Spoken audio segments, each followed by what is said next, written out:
5% of the population is actually deaf to harmonic. Yeah, I mood. read that somewhere. I heard it was more. Believe it or not, I've actually worked with like a couple directors that were actually that's really tough. That sucks.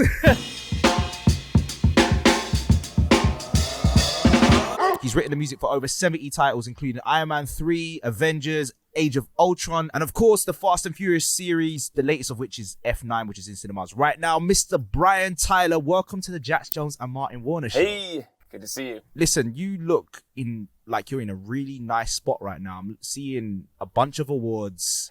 Where are you right now, mate? Oh my God. It's like a gallery. You know, it's like I'm actually at my studio right now. I'm at the mixing board here, and so yeah, I've got kind of everything lined up. So I can in this room I have my there's the Jupiter 8, there's my Junos and my Moogs and whatnot, and then over there in the other room it's the drums and the Rhodes and the pianos and all that stuff. It's a beautiful space. Yeah, I love it. So what are those awards in the background there? I see like is a Grammy. Is that a Grammy? Let's see, what do I have like that's visible here? I'm getting my thing set here. Okay, there we go. Yeah, there's it's a lot of BMI awards, Oscar. There's a YouTube thing there, but mostly it's like film and television music awards and Emmy noms and things like that. It's very Stuff, cool, man. But I kind of like it basically because it reflects light really well. That's its main purpose. You see, it's gonna say. Are you sure it's not to let people know what time it is? Like when you've got a director in the hot seat next to you, you're like, I know what's best because just look behind you, mate. Yeah, you see, actually, and in fact, they sit. Oh, whoa! It's like inches away from the back of their head, so they feel it burning a hole in the back of their head. It's a slight influential thing, and also like I the ones that are glass, I kind of put lights behind them. It just because it looks nice. They do reflect light remarkably well in terms of like practical usage. I would say they're kind of prismatic. They are prismatic, exactly. No, it's a good time. You can actually, I've tried, believe it or not, I've tried sending like a laser through the one end. Ooh. And both, and just to see what would happen. And it's awesome, but it's kind of distracting for meetings. So I know your studio is considerably nicer than mine as well. Like I feel like cinema film composers generally have beautiful studios. Is that like a thing? Well, it's funny. My studio, actually, like we were in the other room too. My studio's quite a bit. Is probably a bit larger than a normal cinematic composer studio because I produce, and record like pop and hip hop and electronic records and stuff. So I'm constantly like kind of recording, and then because I love. Recording as much as I can ahead of time too before I go to like conduct anything. So I have like two drum kits in there. There's like 3 pianos. There's a lot of space for like live recording. I can set up a string section. I do vocals, all the guitars, and then I mix here too, and like all those outboard synths and analog gear, and it's a pretty big space. And then I have like an underground area. I've got upstairs. There's like assistants up there, up the stairs. It's a whole building. It's amazing. It's impressive. I think a really good place to start because Brian's clearly a hybrid, right, in terms of competency, and he's making a name or made a name in many respects in a number of areas. So, Brian, here's a good question. Just let's set the context for the listener and the viewer. How do you split your time, and what you really? I mean, we've got you on the show because you're a great music composer, but we know you're a DJ. Right. We know there are a few more things to you, right? The way I grew up, there was something about the love of music instilled in me that I just gravitated towards that was not genre specific. It was very wide. I mean, I was, on piano, I was really drawn to things like Chopin and Rachmaninoff and playing live as a kid. And then I really loved jazz piano. And so it's kind of, in the piano world, I was kind of in two worlds. And then, of course, like, pop acts that, you could play piano, Billy Joel, Elton John, that kind of thing. But in another world, I was really, I loved orchestral music and everything from like older classical all the way through like Bartok up through like very modern minimalist and avant-garde 20th century classical composers, film composing, John Williams, into a lot of conductors. And then I was definitely on drums, kind of a metal kid, you know, and played professionally as a drummer.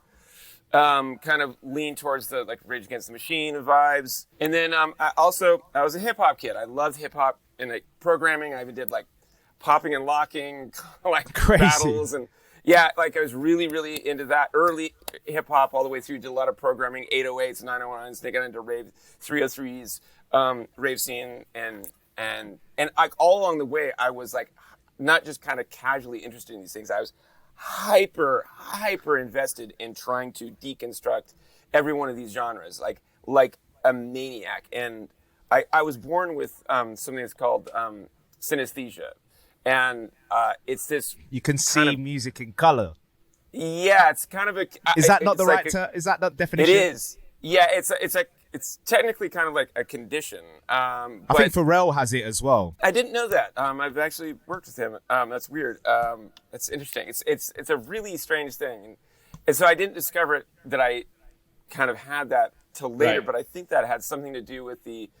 I see like it was like early on, like getting into like Public Enemy and Tribe Called Quest and all that with that. But at the same time, I would see color, like interesting color kind of convergence between that and Dvorak. And it was just and even the ways people spoke or sound effects or like, so it kind of all made sense in terms of wanting to really master a lot of instruments, play a lot of instruments. So I remember Rick Rubin, there was a question that someone posed to him where he said, if you wanted to become a music producer, what do you do, right? And his response was, your first place to start is to listen to the greatest albums of all time. And the first thing you should do is look at a pretty good list, like the Rolling Stones top 100 albums, and go through it one by one, yeah? So I think it'd be useful to people to hear, in your opinion, the accomplished composer who's basically coming across like a polymath of music right now. As you listed all your curiosity, it's actually quite intimidating, but also very admirable and awe-inspiring because you can translate that to anything. But what would be your top 3 movie soundtracks of all time, movie scores of all time? Big question. Go. This is like picking 3 randomly out of probably like my favorite 2000 or something. Yeah. So a big one for me would be actually Vangelis. I love like Blade Runner and everything, but like 1492 Conquest of Paradise is kind of a deeper cut, but like right. And then I would say I'm gonna go with Vertigo, Bernard Herrmann. That score, it kills me. It also does something that I love to do, which is feature writing for the viola. The folks sitting in the middle that often get overlooked because the violins can do their entire range and cellos can do their entire range, so they're not given. But the viola d'amore solo that's so beautiful and actually gets a main title credit because Bernard Herrmann, the composer, made the studio do it. It's the only time I've ever seen it, where it's score by Bernard Herrmann and music composed by Bernard Herrmann, and it's like, so, viola solos, viola d'amore solos, but super cool, beautiful, haunting, just destroys my soul. I love it. Destroys my soul. Amazing. It's insane. It's just it's like it makes me. Makes you weep. It instantly makes me cry. So and then I would say I'm gonna go with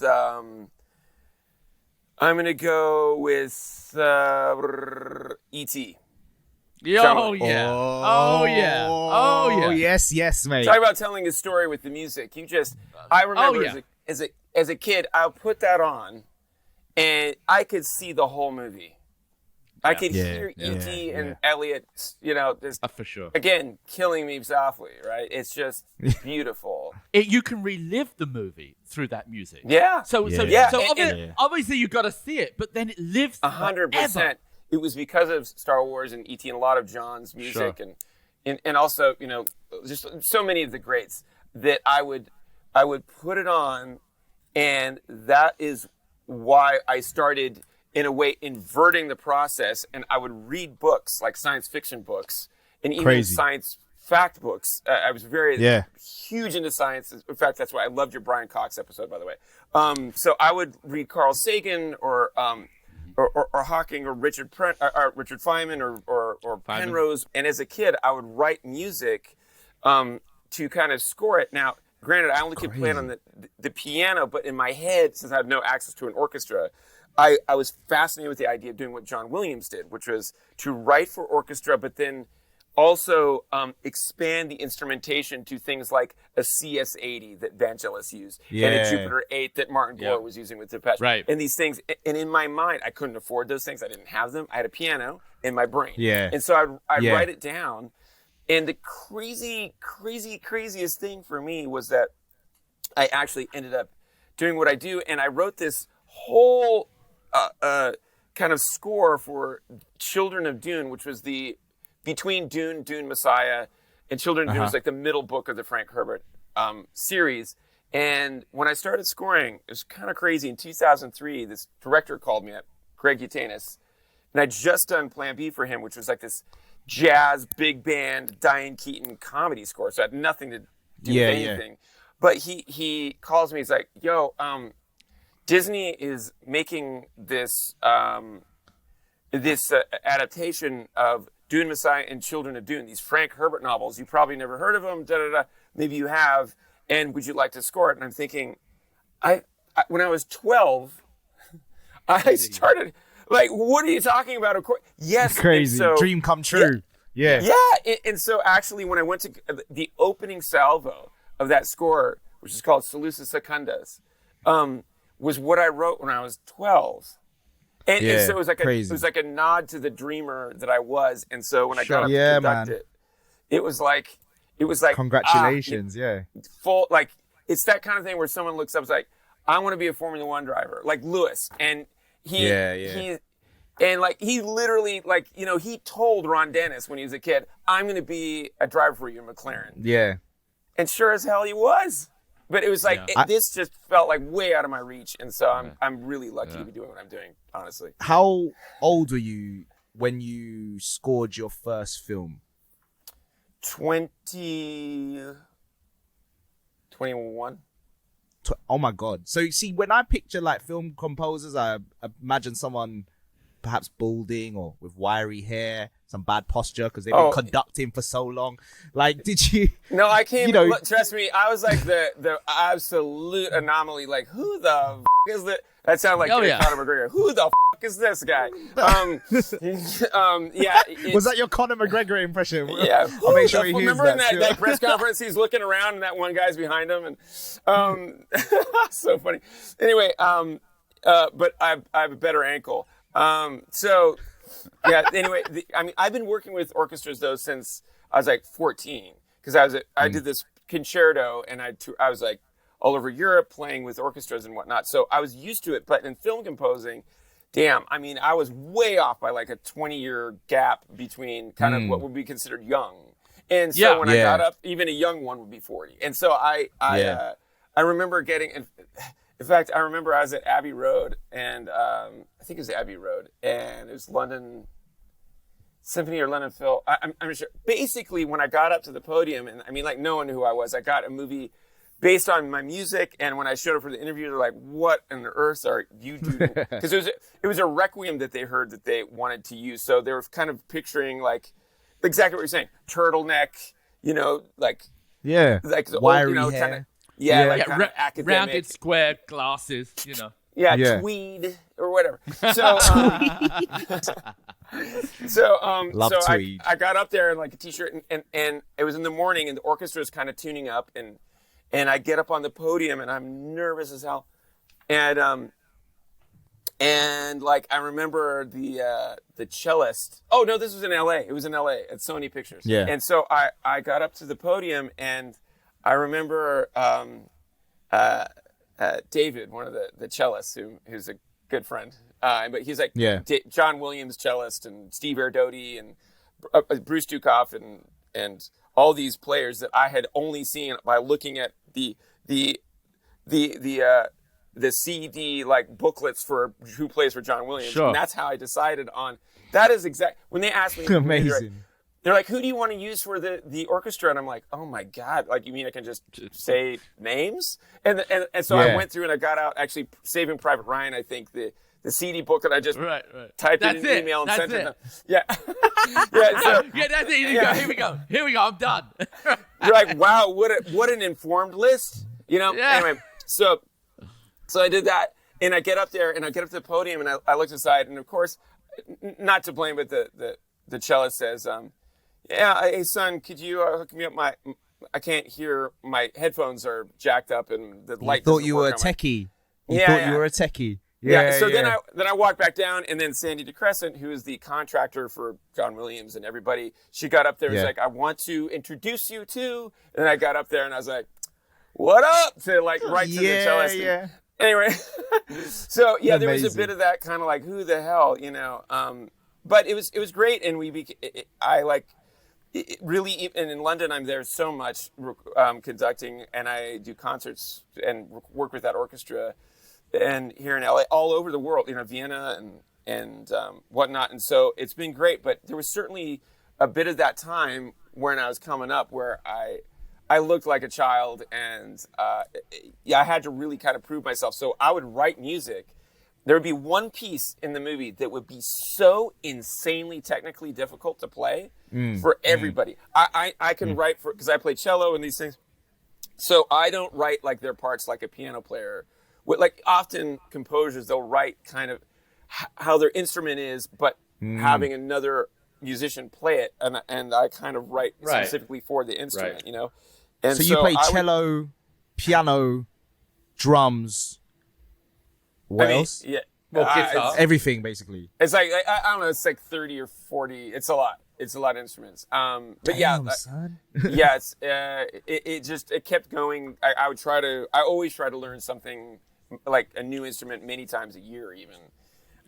That's impressive. Yeah, so those ones I can play. Some of them I'm not great at, of course. You know, some of them I'm studio level and I can play in an orchestra. It varies, but at least like to be able to play it so I can understand where they're coming from. So when someone's playing a violin, I know, okay, don't do it with that kind of jump, because if you're doing an arpeggiation there's an open string that you can take advantage of. It makes it easier. So why don't we revoice that ostinato and all that. So I did everything like completely inverted, where it was like the most insano hard to, you know, the poor trumpet player is going from B flat and jumping down to F, like, you know, just high, way out of the range, super fast, stopping on a dime, switching to 9/8, doing triplets at 64th notes, and just to be like, just to drop that in there. I don't do that anymore, but I used to do it just to kind of, I felt I like almost need to. For sure. Everyone's guilty of the judging a book for its cover. It happens all the time. So these people are so damn talented. The sum total talent in that room is absurd to the level of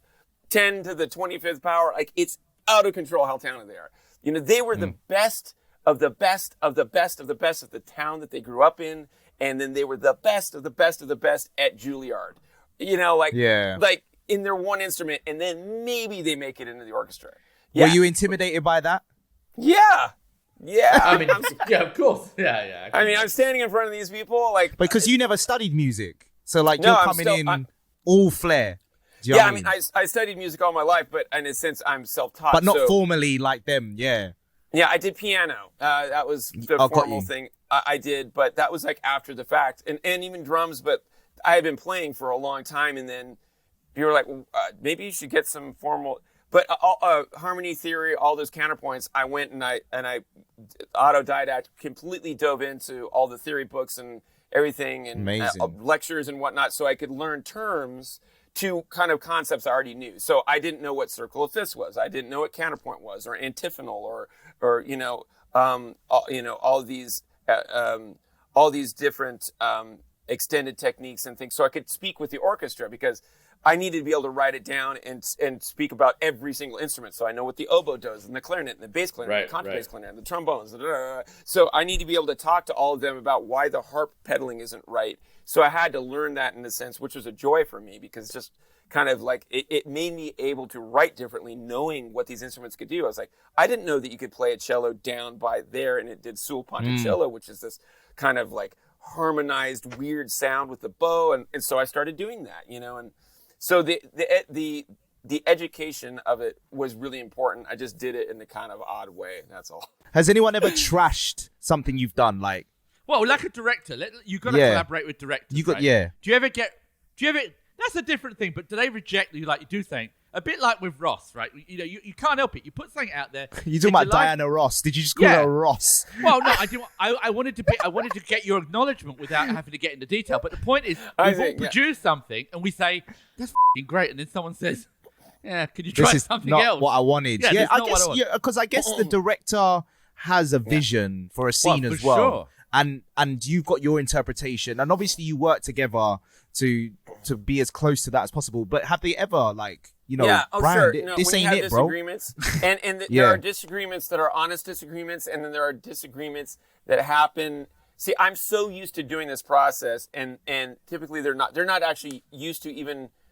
Most directors have done maybe three films. 2, 3. They wouldn't have done as many films as you scoring wise. So not only have they not like written a score, they've written that 0 times. But even in terms of working with so there's things after doing like 100 films myself, there are certain patterns that I can see if maybe they're doing something that isn't helping themselves. It's almost like they're used to hearing something a certain way. So when something's different, they don't realize this is actually helping the scene more than, and it's there's some psychological thing. In terms of that, you have to be very, I'm not digging in heels at all. I just want you to look at it this way. And so, because you really only want the best for them in their film.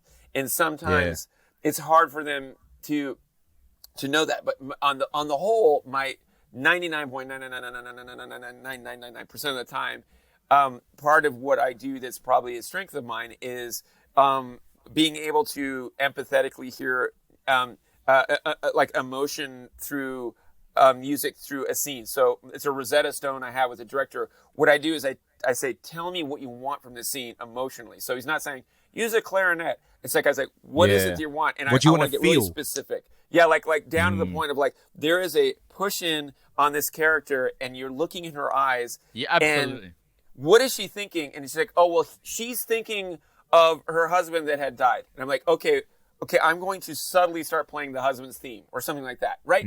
So instead of doing the obvious thing is playing her theme, like we're going to do something like that, to do it very subtly, sneak in and out. And if we have that common language of what he wants from the scene, it's very, it's rare that it's like, no, that wasn't the vast majority of the time. But when it's something that maybe like I see the scene differently and I'm like, oh, that's what you meant. And so then it's like, oh great, yeah, I'm back to the drawing board. There's no problem. I have no ego about it at all. I think this is a good point for us to segue onto your process, which I think is super important. It's really interesting. Like, what is the process of writing a score for you? For example, like, are you in the first script readings, trying to think of the music for each scene? Like, how does it work? Where do you begin? Can you run us through? Yeah. So I begin pretty early now, because I tend to work with, people I've worked with before. I could easily right now be still looking for my first movie. I'm quite aware of. I could easily be, like a street musician or something. Like you never know. But why'd you say that? Because the number of things that have to line up that got you. You know what I mean? Like I play, to have a requiem played that someone heard that then sent it to I mean, it's at least as someone that didn't go to film school or music school, so I don't have any friends that are in the biz. I had to come from the outside. So I remember as I went to Harvard, I was back there. The thing I loved to do is there was a guy, Ned Landon, who played on the street corner, his guitar. And he was like, I felt like maybe the greatest folk music writer maybe to ever live. Okay. But no one knows who he is. He played on the street corner. No one knows who he is. Right. Crazy. I mean, some people do, but like he goes by Flathead. But yeah, he doesn't, he's a guy that plays on the street, literally. Like, and he has his dog that sits in his like guitar case. His lyrics, the way he writes a melody. I would sit there with the buses whirring by, and every day. And I would be coming back from class, and I would stand there for like 2 hours and watch this guy. Like, I didn't know you went to Harvard. Yeah. So that's cool. Yeah, it was. it was great. What were you saying? No. My process is basically. So you know typically you know the directors. Right. Then what happens? Yeah. So I get the script. So right now I'm working Taylor Sheridan. I'm working with him. All I have is the script, and I can sit down. And we like getting in there early. Justin Lin, these people, DJ Caruso, F. Gary Gray, a lot of different directors.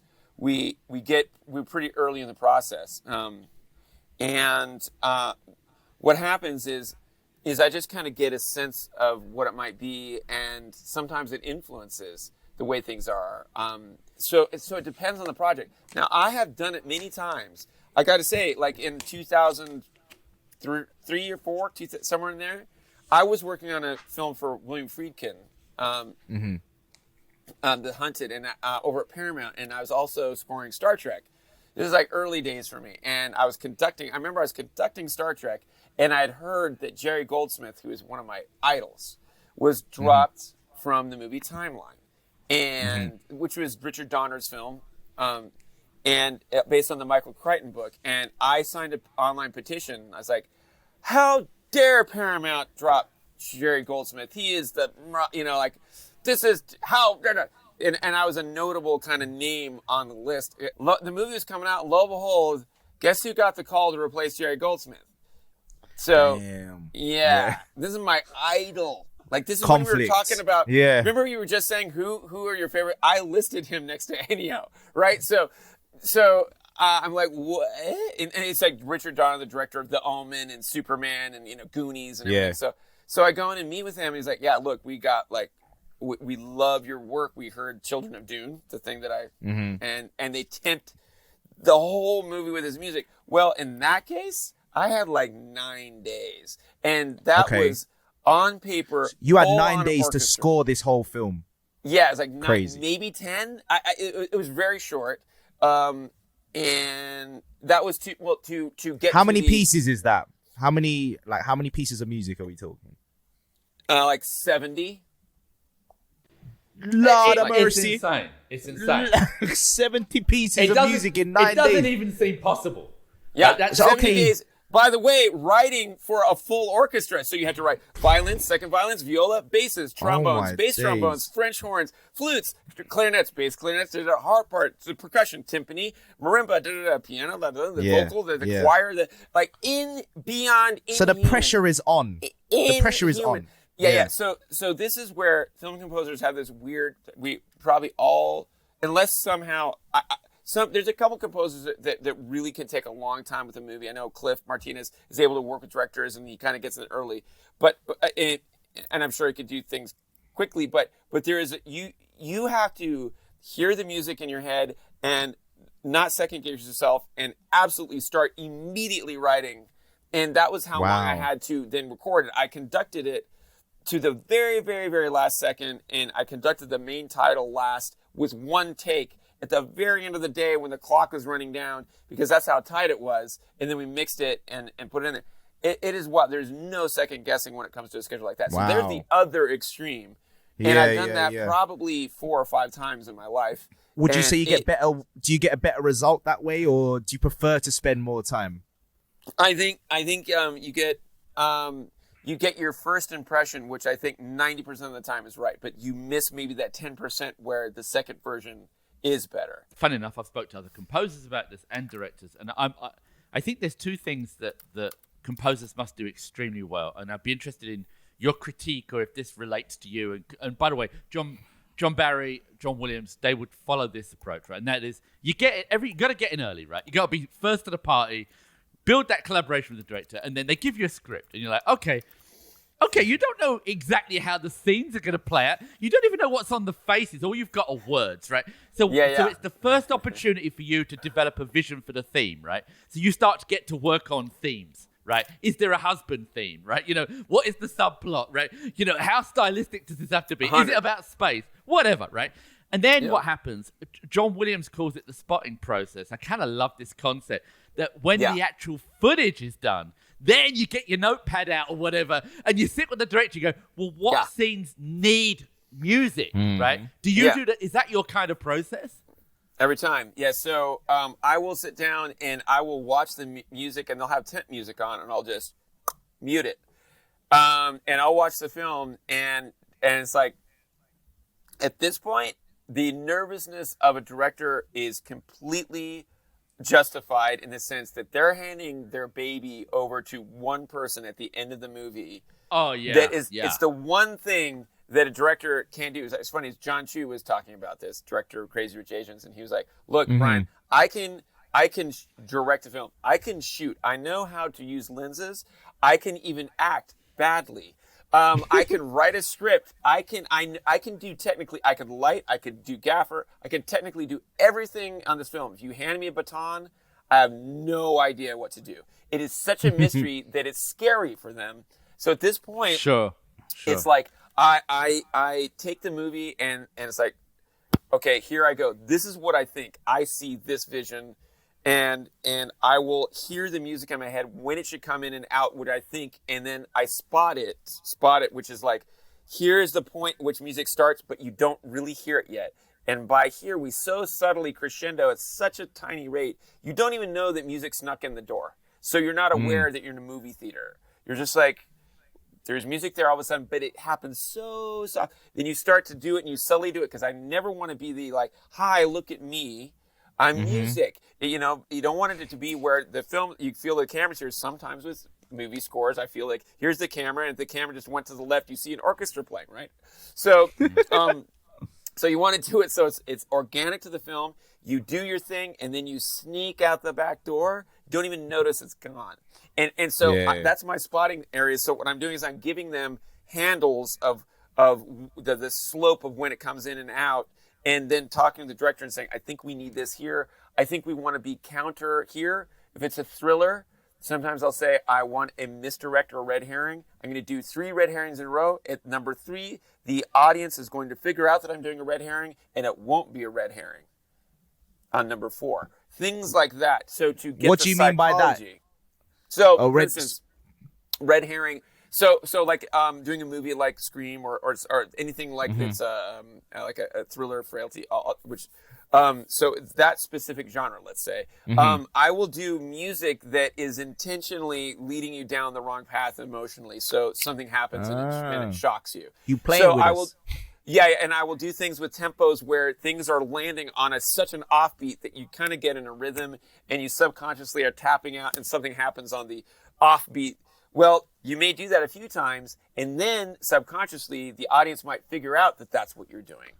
Then and that's usually on the 3rd time.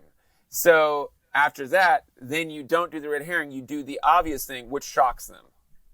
So you're directing as well. This is crazy. Yeah. I never It's thought all of that. psychoacoustic. The psychology of music and what it does is insane. Like there are studies with infants where they film infants' faces across the globe, all cultures, and do like a 7 chord, a 6 chord, a flat 6 chord, a minor, a diminished, all these things. And the facial expressions to about 95% are almost identical. So like the happy for the major, the sad for the minor, but also like a 7 chord kind of having like a question mark, a flat 6, a tritone, like having like eyes go wide open, mouth opens, all sorts of things. So we're all 5% of the population is actually deaf to harmonic.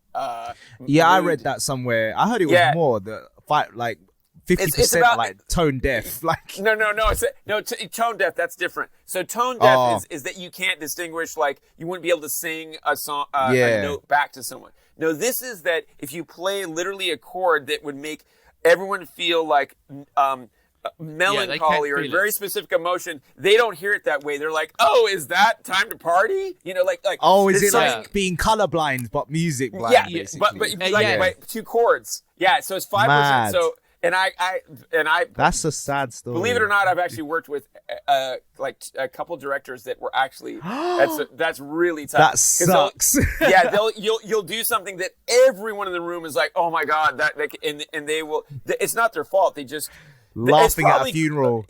Yeah, 100%. It's in sometimes the emotions are inverted, or sometimes it's a close cousin. But it's basically like taking a grenade, and if you had all the words of all the emotions and just going, and then like it coming back and it like connecting to the chords randomly in their mind. It's weird, but it's a real phenomenon. So, but what I'm saying is that that I use that kind of psychology that works with 95% of the population to kind of do the job.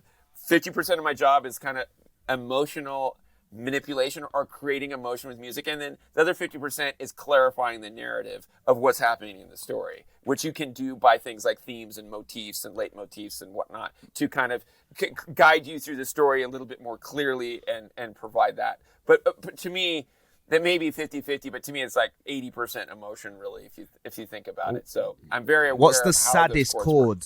What's the saddest chord in your The saddest chord? It's probably I would say like a 9, like a minor 9 or a flat 6, kind of minor 6. Like it's just on the edge of being like dissonant to the point where you're like, but it's painful. It's painful, but still beautiful, and that to me is That's sadness. cool, man. Yeah. What's the most enjoyable part of the process? And Good question. And the second part that's kind of linked to it is just, when do you know it's actually finished? Yeah, I would say it kind of, it's funny because it's different on every project. So often, I'm the one that really sticks out to me is if it's an orchestral score, it's getting up there and conducting the orchestra. I mean, it's just such a rush.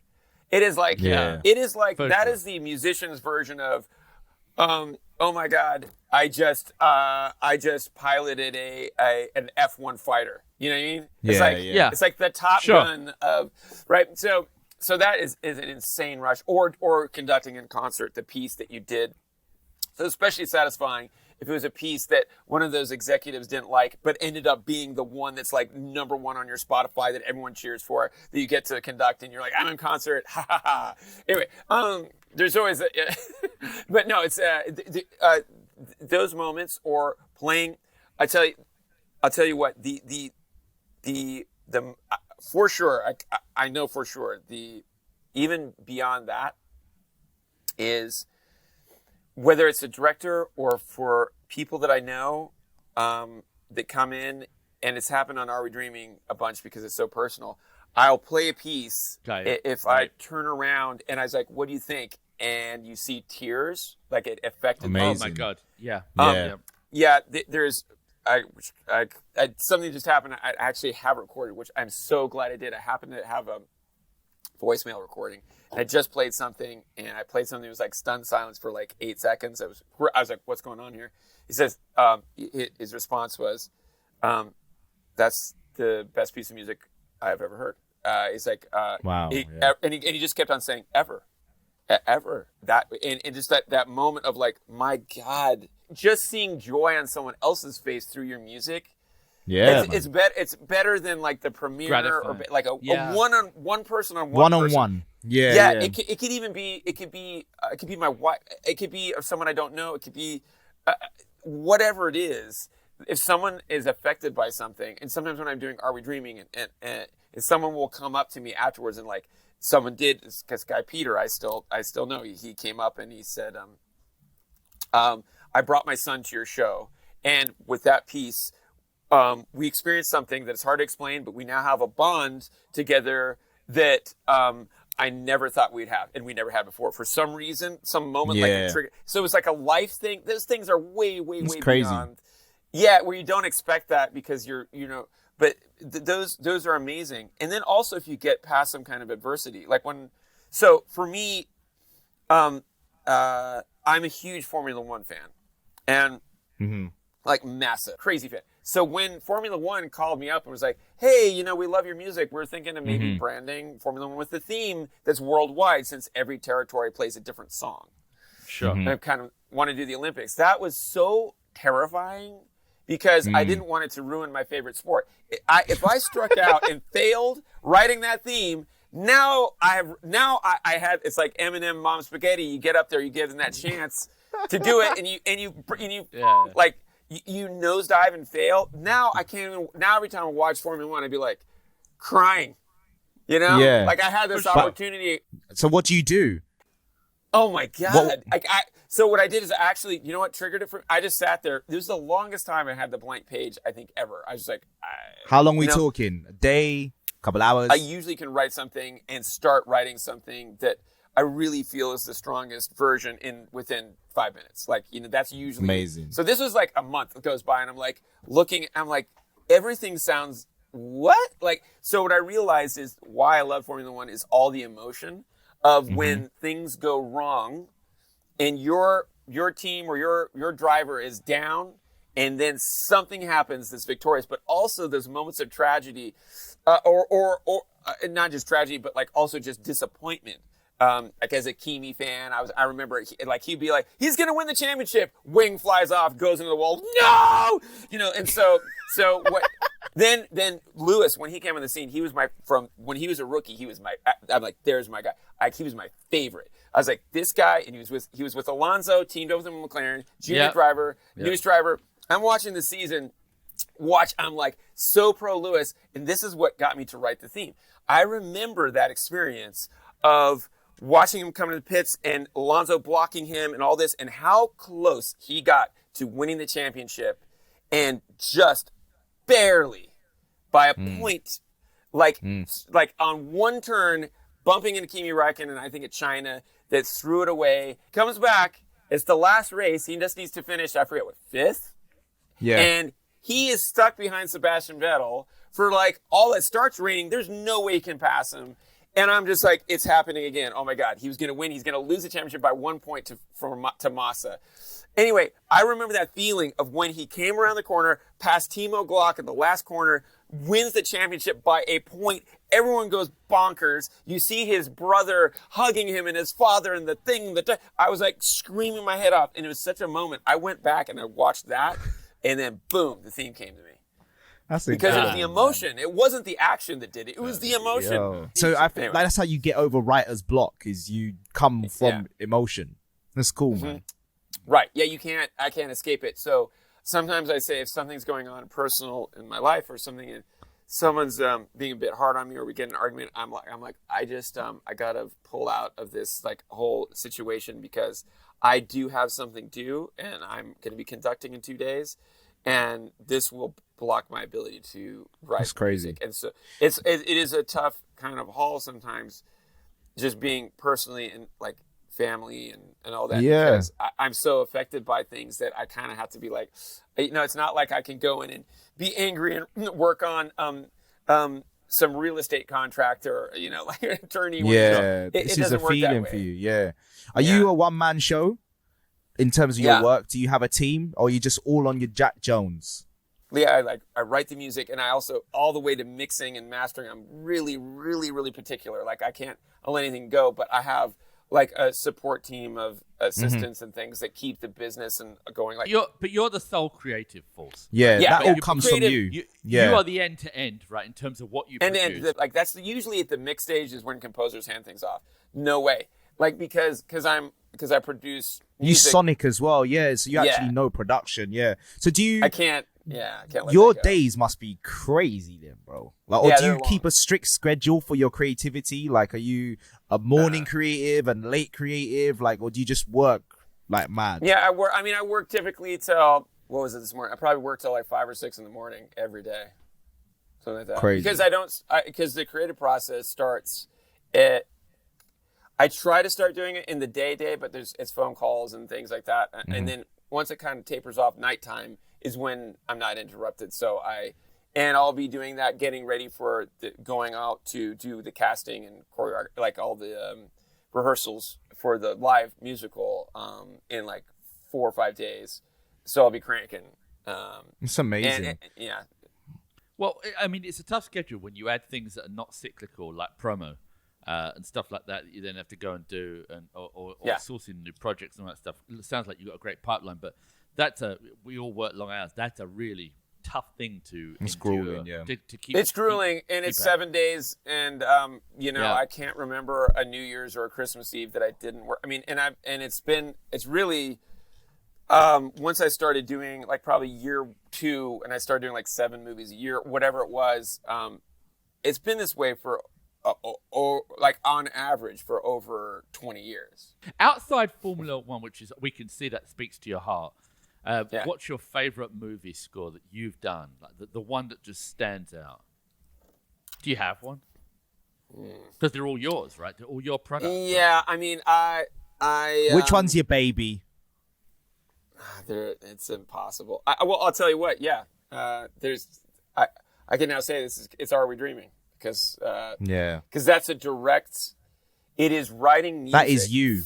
Yeah. From my soul that then informs how it's shot. If someone was going to try and jump into your journey, which is, I actually think it's pretty tough because you have meandered through life and been able to really exploit what you love and get away with it, right? And do it at a high level, and it's unreal. So tell me, and this may be, I think it'll be topical for the listener, but it's unique to you. What do you prefer? What do you think is the most enjoyable experience? Being a DJ, producing a show, producing something for an entertainment brand or sports brand like F1 TV, or classic film composing, where you get to see a whole story unfold. Kind of like barbecue or sushi, you know what I mean? It's like,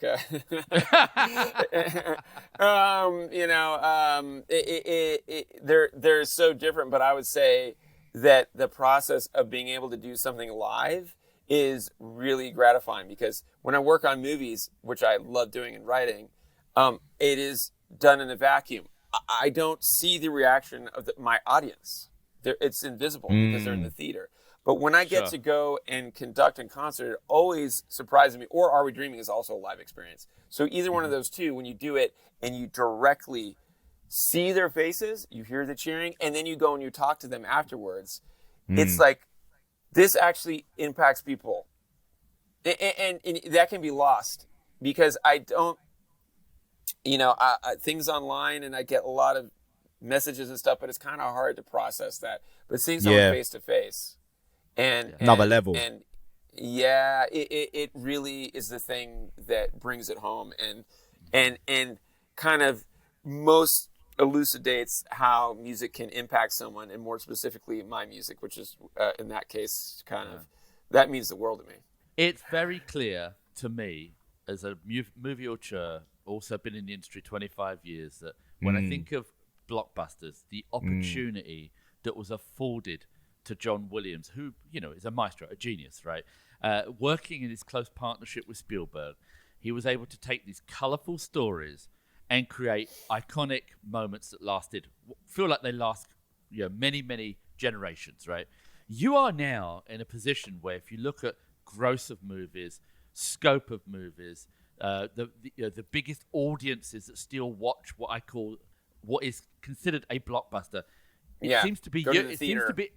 It seems to be you, right? So do you think you're going to have the opportunity? Do you want to do more of this blockbuster mantle, like to have that on your shoulders, right? And perhaps go and create these everlasting themes, like whether it be, I don't know, sci-fi themes like Close Encounters of a Third Kind, or the family sci-fi like E.T. or Star Wars.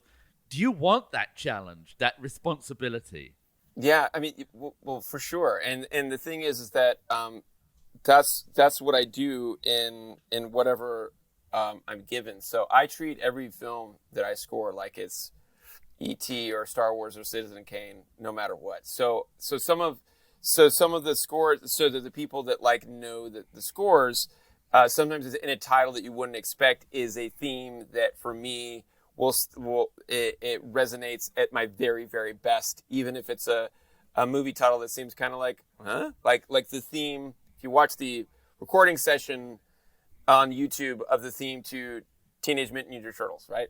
Kind of like silly film, all that stuff. Kind of, people, you hear the name, but if you listen to it, those are the things. Like, I will always dive in and do my version of what John would do on these films that were clearly super classic films.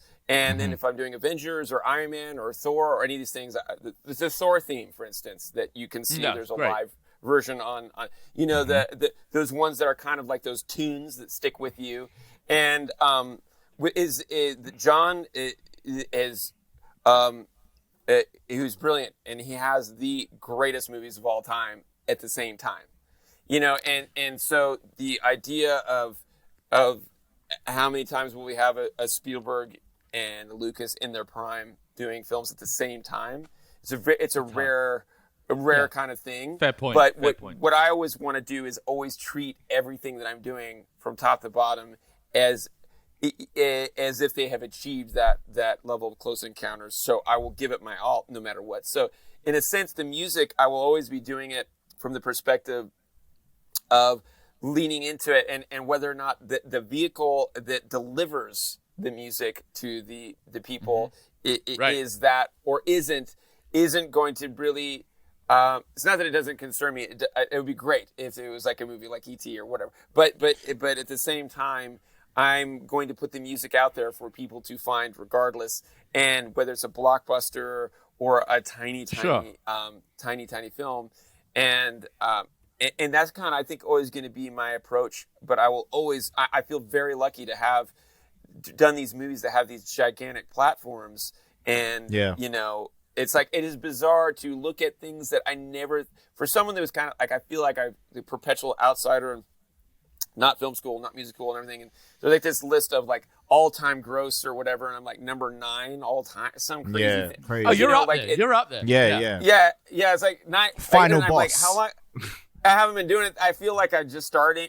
It's a weird, so I'm going to continue to do it and always give it my all, because that's what I want to leave behind, is just like some joy that people can hear.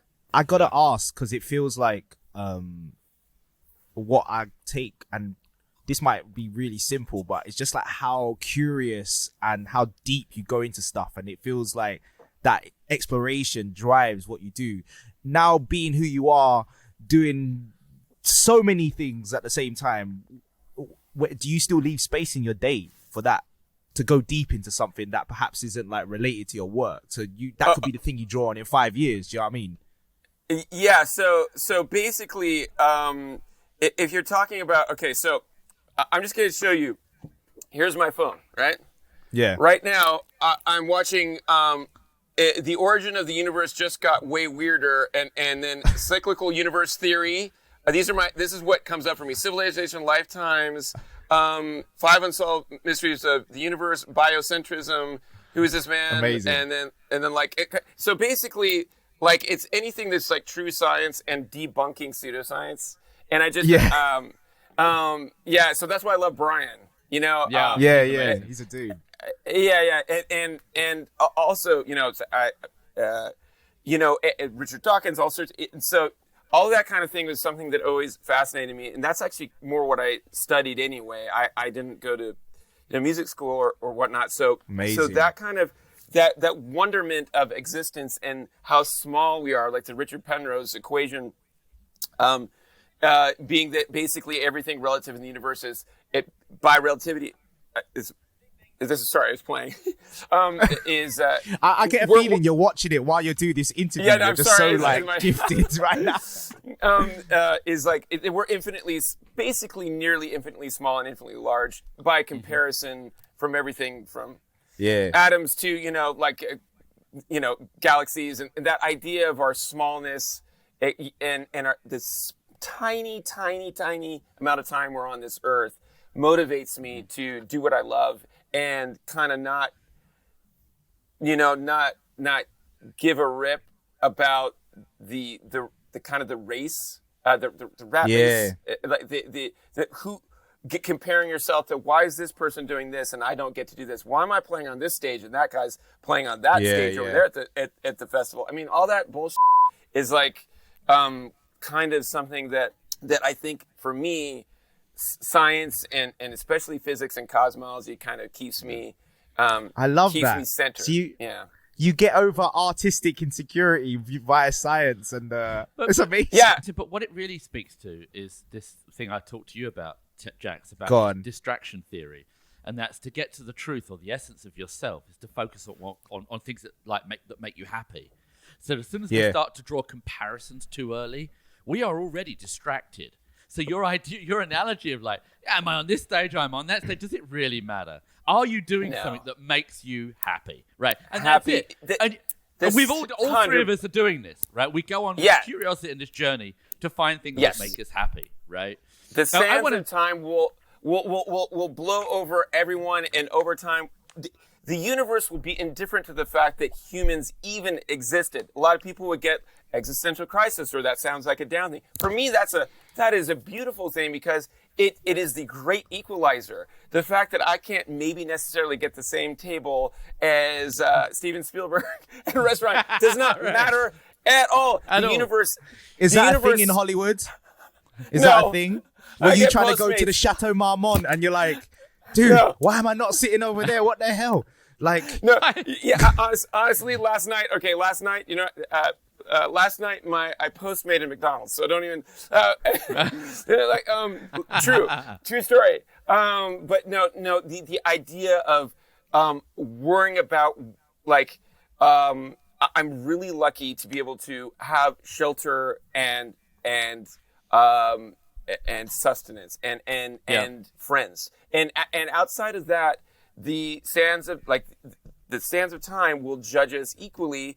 And to me, that is just like a beautiful thing when you really start doing that horrible comparing and just that thing that can really get you into the thing where just do what you love as well as you can, and it's a beautiful thing, you know. And that's really why I started directing my own thing, Are We Dreaming? Because it was like, how many days do I have in my life? Right.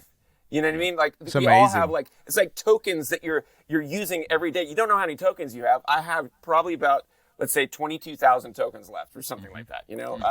And at some point, you're going to be on token, like, 1, you know? Drink, and that's it.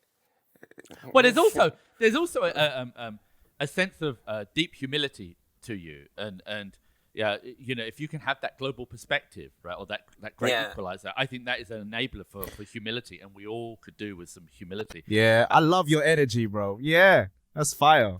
When Brian Cox started talking about, and by the way, guys, if you ain't listened to that episode, you guys need to check it out. To so hear good. Talk about Butler.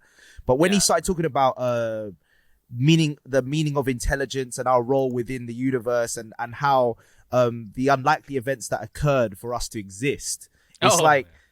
That made me feel so comforted, because it was just like, me too. You can just do your thing and it doesn't matter. Do you know what I mean? Like, everything else is just fabricated. Like, your existence is important. Do you know what I mean? It is. We are artificially concerned with the hierarchy of human beings, especially at a point where, especially, you know, really exacerbates it is things like social media and a thumbs up, thumbs down culture, and kind of keyboard warring, and how many likes you got, how many followers you have, all that stuff that happens to, especially to artists and entertainers. You can really get caught in an awful. Don't mean it's like the event horizon. You're like on the event horizon of a black hole, just getting sucked down into in which nothing escapes, not even light, not even your own, like, soul. So like you really gotta guard yourself against those, like, the modern black holes. And does actually human productivity, i.e. the pursuit for existence, happens by being true to ourselves and just being who we are. And I'm a proponent and an optimist of that hopefully we get to be our best. Exactly. I hope it's the Carl Sagan pale blue dot. We're all living on one of tiny little blue marbles flying through space. Yeah. And here we are we're all sharing the same air.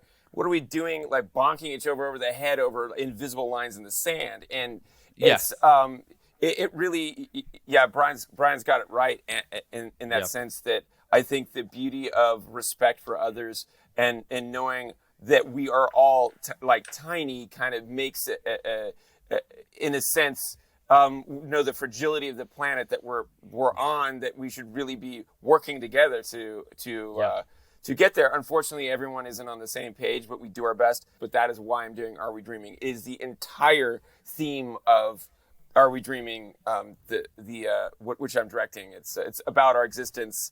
And the very first shot is a tiny, tiny shot of Earth in the giant escape and it takes place at the beginning and it ends with the heat death of the universe. It's quite a project. And it relates to kind of what we're talking about. And quite a scope. I look forward to seeing. I mean, that you've got probably nothing bigger in terms of scope. It is a concert live experience, but that uses everything that cinema has, but it's different every single night. It is really like it would be. How is it different every single night? Because I am controlling the journey.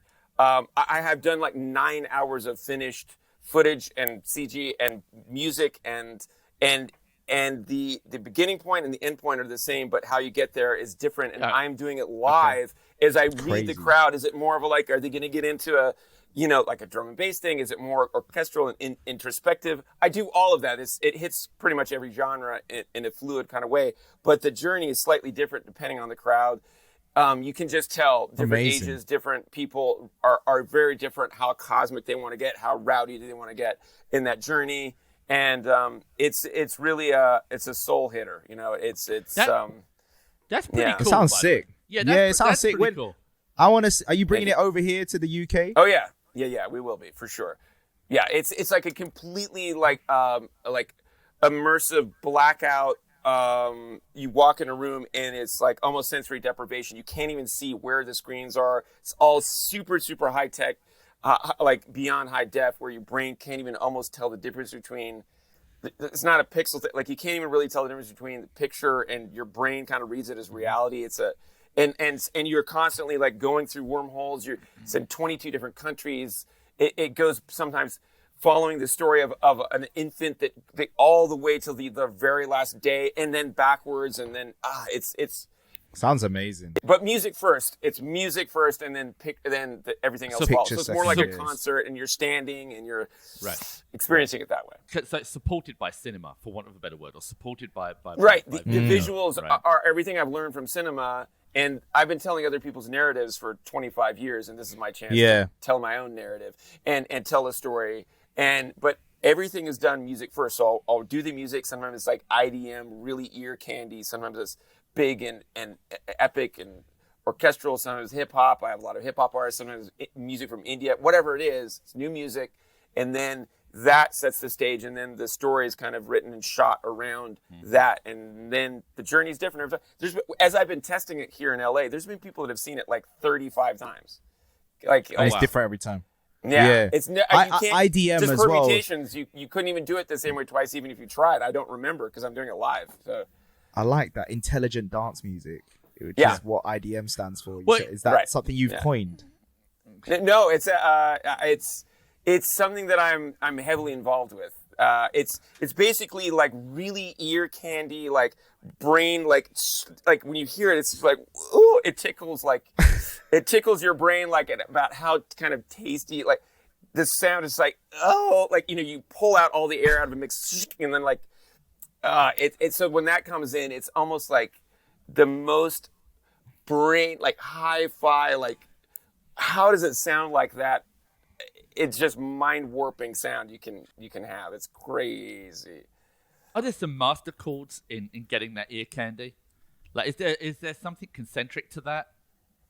Yeah, I mean, it's really playing a lot with, I call it like the Z axis of mixing like X, Y, and then Z. It's like this way, like, it's like there's something that like this almost sounds like there's something that's like 1 inch in front of your eye, and super tiny, like a little sound, and then it goes super wide and huge with a sub drop, and then a kick comes in, and everything's super like side chained, and then all of a sudden it goes into like beauty and like a really milky kind of synth pad, and then back to the beat, and you're just like, whoa.